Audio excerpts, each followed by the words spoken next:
لغتي عربية حسبي بأنك منطقي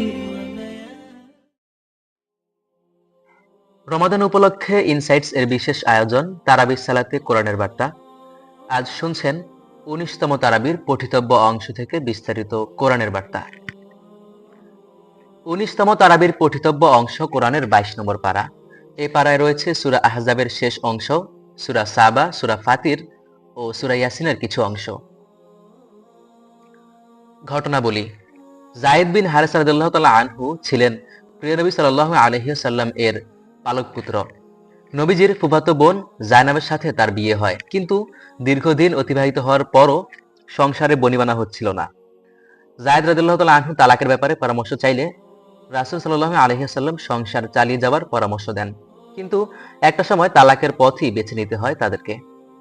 এরপর আল্লাহর নির্দেশে স্বয়ং রাসূল সাল্লাল্লাহু আলাইহি ওয়াসাল্লামই বিয়ে করেন জায়নাব বিনতে জাহাশকে।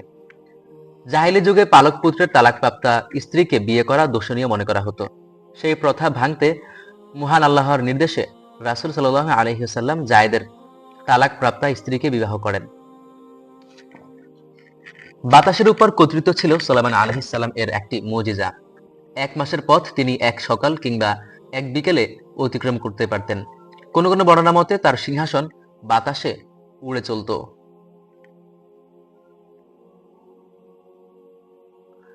গলিত তামার প্রবাহ ছিল তার প্রতি আল্লাহর অনুগ্রহ ও মুজিজা। তিনি জিনদেরকে বিভিন্ন কাজে ব্যবহার করতেন। এমনকি বাইতুল মাকদিসের নির্মাণ কাজ চলাকালে তার মৃত্যু হলে অলৌকিকভাবে তিনি সেভাবেই ঠায় দাঁড়িয়েছিলেন, যেভাবে দাঁড়িয়ে তিনি জিনদেরকে নির্মাণ কাজে নির্দেশনা দিচ্ছিলেন। আর জিনেরা তো আপন কাজ করেই যাচ্ছিল। কাজ শেষ হলে আল্লাহর নির্দেশে সুলাইমান আলাইহিস সালাম এর লাঠি উই পোকা নষ্ট করে ফেলে আর তিনি মাটিতে পড়ে যান। সুলাইমান আলাইহিস সালাম এর এই অলৌকিক ঘটনার বর্ণনা এসেছে সূরা সাবায়।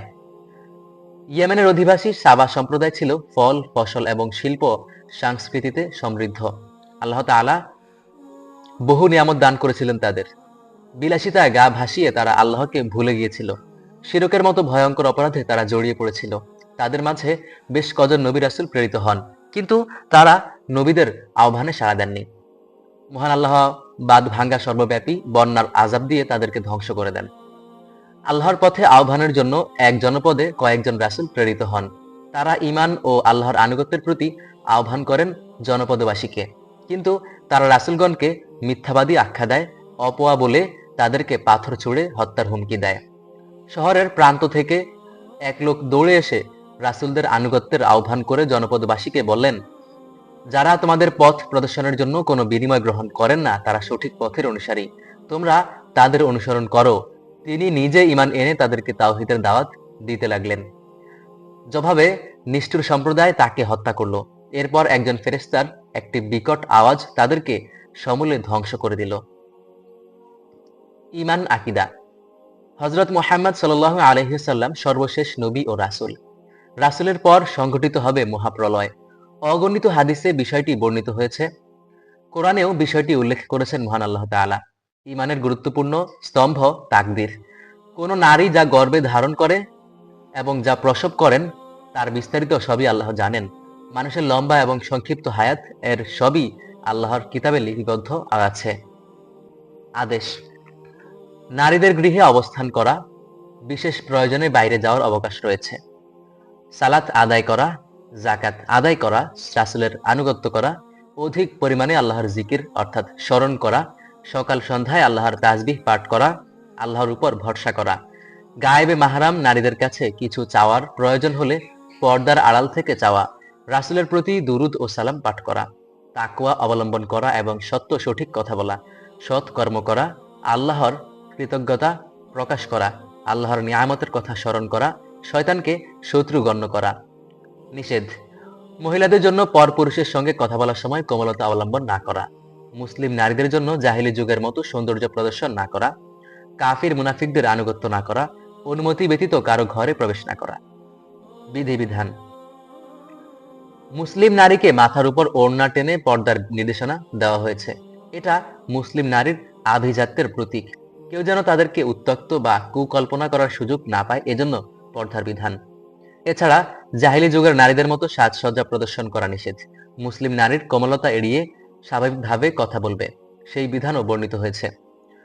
নির্জনবাস বা সহবাসের পূর্বেই যদি তালাক হয়ে যায়, তবে স্ত্রীকে অন্যত্র বিবাহ বন্ধনে আবদ্ধ হতে ইদ্যত পালন করতে হবে না। সাধারণ সময়ের মতো এক্ষেত্রেও কলহপূর্ণ বিচ্ছেদ না ঘটিয়ে শান্তি ও সৌহার্দ্যের সাথে স্ত্রীকে বিদায় দেবে, এটা স্বামীর কর্তব্য। রাসূলের মৃত্যুর পর নবী পত্নীগণকে বিয়ে করা হারাম। মহান আল্লাহ বিশেষ কল্যাণ বিবেচনায় শুধু রাসূলের জন্য 4-এর অধিক বহু বিবাহের অনুমতি দিয়েছেন, যা অন্য কারো জন্য প্রযোজ্য নয়। দৃষ্টান্ত: যারা হঠকারিতার কারণে সত্য গ্রহণ করেনি তাদেরকে অন্ধের সাথে এবং তাদের কুফরকে অন্ধকারের সাথে তুলনা করা হয়েছে। আর যারা সত্য গ্রহণ করেছে তাদের চক্ষুষ্মান লোকের সাথে এবং তাদের ঈমানকে আলোর সাথে তুলনা করা হয়েছে। ঈমানদারদের জান্নাতকে ছায়া এবং কাফিরদের জাহান্নামকে রৌদ্র বলে অভিহিত করা হয়েছে। সত্য গ্রহণের যোগ্যতা হারিয়ে ফেলা কাফিরদেরকে মৃত মানুষের সঙ্গে আর সত্য গ্রহণের যোগ্যতা সম্পন্নদেরকে জীবিত মানুষের সঙ্গে তুলনা করা হয়েছে। সুসংবাদ ও সতর্কবার্তা: যারা আল্লাহর প্রতি কুফরি করে তাদের ব্যাপারে কঠোর শাস্তি এবং যারা তার প্রতি ঈমান আনে ও সৎকর্ম করে তাদেরকে মহা প্রতিদানের সুসংবাদ দেওয়া হয়েছে। কিয়ামতের দিন কেউ কারো পাপের বোঝা বহন করবে না, এমনকি নিকটাত্মীয়দেরকে ডেকেও সেদিন সাড়া পাওয়া যাবে না। পার্থিব জীবন ও শয়তানের দ্বারা ধোঁকা খাওয়া বিষয়ে সতর্ক করা হয়েছে।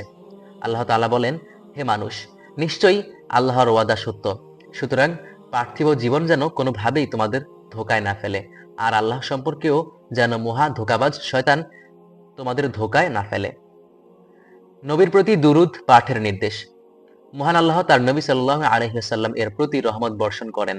ফেরেশতাগণও তার প্রতি সালাম দুরূদ প্রেরণ করেন। মহান আল্লাহ মুমিনদেরকেও তার প্রতি সালাত ও সালাম, রহমত, শান্তির দোয়া পেশ করতে নির্দেশ দিয়েছেন। যে ব্যক্তি রাসূল সাল্লাল্লাহু আলাইহি ওয়াসাল্লাম এর প্রতি একবার দুরূদ পাঠ করবে, মহান আল্লাহ তার উপর 10 বার রহমত নাজিল করবেন। যে কাজ সর্বাধিক করার নির্দেশ দেওয়া হয়েছে: কোরআনে কেবল একটি কাজই অধিক পরিমাণে করার নির্দেশ দেওয়া হয়েছে, সেটি হলো আল্লাহর জিকির। একাধিক স্থানে একই আদেশ করেছেন আল্লাহ তাআলা। আল্লাহ ও তার রাসূলের নির্দেশের বেলায় মুমিনের কোনো ইখতিয়ার থাকে না। আল্লাহ এবং রাসূলের কোনো বিষয়ের ফায়সালা প্রদান করলে মুমিন নরনারীর সে বিষয়ে আর কোনো ইখতিয়ার থাকে না। মানব জাতির কাঁধে আমানত পালনের দায়িত্ব: মহান আল্লাহ তাআলা আকাশ, জমিন ও পাহাড়ের মতো বড় বড় সৃষ্টির কাছে আমানত অর্থাৎ নিজের স্বাধীন ইচ্ছায় আল্লাহর আদেশ নিষেধ পালনের দায়িত্ব পেশ করেন। তারা সবাই অপারগতা প্রকাশ করে, কিন্তু মানুষ সেই আমানতের বোঝা বহন করার দায়িত্ব নিজের কাঁধে তুলে নেয়। মানুষের মধ্যে যারা তা রক্ষা করতে পারেনি তাদেরকে আল্লাহ জালিম ও অজ্ঞ বলেছেন। রাসূলের 5টি বিশেষ গুণ: মহান আল্লাহ তাআলা তাকে সাক্ষ্যদাতা, সুসংবাদদাতা, ভীতি প্রদর্শনকারী, আল্লাহর দিকে মানুষকে আহ্বানকারী ও আলো বিতরণকারী প্রদীপ করে প্রেরণ করেছেন। মুমিন নারী পুরুষের 10টি বিশেষ গুণ: কর্মফল ও আখিরাতের প্রতিদানে নারী পুরুষের কোনো তারতম্য নেই। 10টি গুণের অধিকারী মুমিন নারী পুরুষের জন্য মহান আল্লাহ ক্ষমা ও মহা প্রতিদান প্রস্তুত রাখার ঘোষণা দিয়েছেন। 1. ইসলাম পালনকারী পুরুষ ও নারী। ঈমান আনয়নকারী পুরুষ ও নারী। 3. আল্লাহর অনুগত পুরুষ ও নারী। 4. সত্যবাদী পুরুষ ও নারী। 5. ধৈর্য ধারণকারী পুরুষ ও নারী। 6. আল্লাহর প্রতি বিনীত পুরুষ ও নারী। 7. দানশীল পুরুষ ও নারী। 8. সিয়াম পালনকারী পুরুষ ও নারী। 9. চরিত্র হেফাজতকারী পুরুষ ও নারী। 10. অধিক পরিমাণে আল্লাহর জিকিরকারী পুরুষ ও নারী। নবী পত্নীদের মাধ্যমে সমগ্র নারী জাতির প্রতি নির্দেশনা: পর পুরুষের সঙ্গে কথা বলার প্রয়োজন হলে কোমলতা পরিহার করে স্বাভাবিকভাবে কথা বলো। গৃহে অবস্থান করা, প্রয়োজনে শালীনতার সাথে বাইরে যাওয়া যাবে। জাহিলি যুগের নারীদের মতো সৌন্দর্য প্রদর্শন না করা। নিয়মিত সালাত আদায় করা, যাকাত আদায় করা, আল্লাহ ও তার রাসূলের আনুগত্য করা, ঘরে আল্লাহর আয়াত ও হিকমার যেসব কথা পাঠ করা হয় সেগুলো স্মরণ রাখা। মুসলিম 3 প্রকার: এক শ্রেণীর লোক যারা আল্লাহর প্রতি ঈমান আনা সত্ত্বেও আল্লাহর আদেশ নিষেধ যথাযথভাবে পালন করে না, এরা হলো জালিম, নিজেদের প্রতি অবিচারকারী। আর যারা আদেশ নিষেধ মেনে চলে কিন্তু কিছু নফল মুস্তাহাব পালন করে না, তারা মধ্যম শ্রেণীর অন্তর্ভুক্ত। আরেক শ্রেণীর লোক যারা ফরজ ওয়াজিব মেনে চলে, হারাম পরিহার করে, নফল মুস্তাহাবও পালন করে, এরা অগ্রগামী মুসলিম। জাহান্নামীদের আর্তনাদ ও কাকুতি: কিয়ামতের দিন জাহান্নামীরা হৃদয় ছেঁড়া আর্তনাদ করে পুনরায় পৃথিবীতে আসার আকুতি জানাবে। তখন বলা হবে, তোমাদের কি যথেষ্ট সুযোগ দেওয়া হয়নি? তখন চাইলে তো সতর্ক হতে পারতে, আর তোমাদের কাছে সতর্ককারীও এসেছিলেন। মিথ্যা অপবাদ ও কষ্ট দেওয়ার ভয়াবহতা। আর যারা মুমিন নারী পুরুষকে কৃত অন্যায় ছাড়াই কষ্ট দেয়, দোষারোপ করে, তারা অপবাদের, অন্যায় ও সুস্পষ্ট পাপের বোঝা বহন করলো। আজকের শিক্ষা, মুমিনের কর্তব্য হলো সর্বদা আল্লাহ ও রাসূলের হুকুমের সামনে সমর্পিত থাকা। আল্লাহ ও রাসূলের হুকুম নিজের মর্জি বা স্বার্থের অনুকূল না হলেও পরকালীন কল্যাণের কথা ভেবে তা মেনে নেওয়াই মুমিনের বৈশিষ্ট্য। ধন সম্পদ আল্লাহ প্রদত্ত নিয়ামত। আল্লাহর সন্তুষ্টি লাভের জন্য এই ধন সম্পদ সদাকা করা উচিত।